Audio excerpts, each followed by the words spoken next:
ხაშურში 2 დღეა ინტენსიურად თოვს, რის გამოც პრობლემები შეექმნა როგორც ფეხით მოსიარულეებს, ასევე ავტომობილების მძღოლებსაც. ტექნიკური მარილი ქალაქის ქუჩებში დღის მეორე ნახევარში დაყარეს.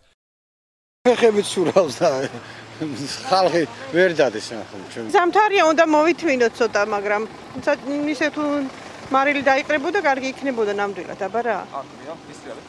ეხლა ამ წუთში გვისრიალებს, ხო? მოძრაობას უქმნის პრობლემას, ხო?